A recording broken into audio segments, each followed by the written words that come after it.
எனக்கு முன்னாடி யாருக்கும் டைவர்ஸ் ஆகலையா? எனக்கு 45 50 வயசு 60 வயசானவங்களாம் டைவர்ஸ் ஆகலையா? ஏன் ஃபீல்லே ஆகலையா? அதெல்லாம் எப்படி ஸ்மூத்தாக போச்சு? என்ன காசு காசு காசுன்னு காரணம். எவ்வளோ நாள் தான் டிலே பண்ணுவாங்க? இதை எவ்வளோ தான் எடுத்துக்க முடியும்? எல்லா அக்கௌண்ட் என்கிட்ட இருக்குது. என்கிட்ட வேலை செஞ்ச சீனியர் அக்கௌண்டன்ட் அவங்க வச்ச ஆள் அவன் இருக்கிறான். எல்லாத்தையும் கொடுத்து நான் எப்போயோ இருக்குது என்கிட்ட. அதெல்லாம் நான் எதுவுமே யூஸ் பண்ணல இது வரைக்கும். இன்றைக்கி இவர் வந்த மாதிரி நாளைக்கு 10 பேர் வரேன்னு சொல்லியிருக்காங்க. நான் வீடியோலாம் போட மாட்டேன்.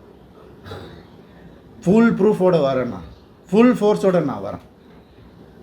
அவங்க ஃபேமிலியிலேருந்தே ஒருத்தர் எனக்கு காண்டாக்ட் பண்ணி நான் வரேன்னு சொன்னாங்க. வேண்டாம் நான் சொன்னேன்.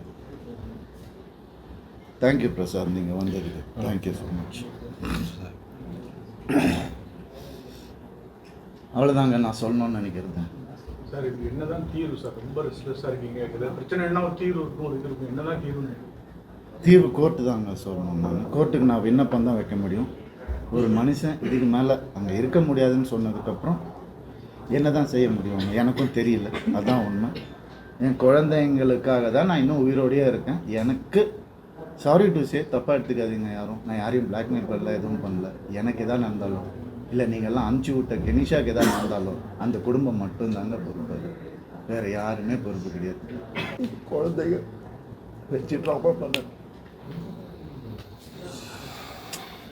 அது மட்டும்தான் இருக்குது. வேறு எதுவுமே கிடையாது. பர்த்டே அன்னைக்கு ஃபாரின் கூட்டு போகிறோம். எதுக்கு? ஸ்கூல் ஃபீஸ் கட்ட காசு இல்லையா, கொரியா ட்ரிப் போக காசு இருக்குது. எடுத்துகிட்டு போனதெல்லாம் பத்தலையா? அக்கௌண்ட்ஸோடு இருக்குது, எல்லாம் இருக்குது. ஐடி ரைடு வந்தாங்க என் வீட்டில். அப்போ எல்லாம் நோட்டாக இருக்குது. எவ்வளோ இருந்துச்சு எவ்வளோ இல்லை, வீட்டில் என்ன இருக்குது எல்லாம் இருக்குது. நான் அதுக்கப்புறம் போனேன். அவங்க ஐடி ரைடில் ஒன்றும் கிடைக்கல பெருசாக. என்ன இருக்குது எதுன்னு சொல்லிட்டு சரி பாவம் இந்த பையன்னு சொல்லி என்ன அவங்க ஃபங்க்ஷனுக்கு கூப்பிட்டாங்க. நான் அவங்கக்கிட்ட போய் நான் சொன்னேன், பொதுவாக நீங்கள் தான் எங்கள் வீடு தேடி வருவீங்க, இன்றைக்கி நான் உங்கள் வீடு தேடி வந்திருக்கேன். அப்படி தான் நான், அவ்வளோதான் நான். ஆனால் சொல்லிக்கிறேன், இது சிம்பத்தி கிடையாது, இட்ஸ் அ வார்னிங். வேண்டாம், இனிமேல் எல்லாத்தையும் நிறுத்திக்கோங்க. என்னை பேச வைக்காதீங்க இதுக்கு மேலே. என்ன போடுங்க, வீடியோ போடுங்க, என்ன ப்ரூஃப் என்ன வேணால் போடுங்க, எனக்கு கவலை கிடையாது. என்ன தெரிஞ்சவங்களுக்கு தெரியும்.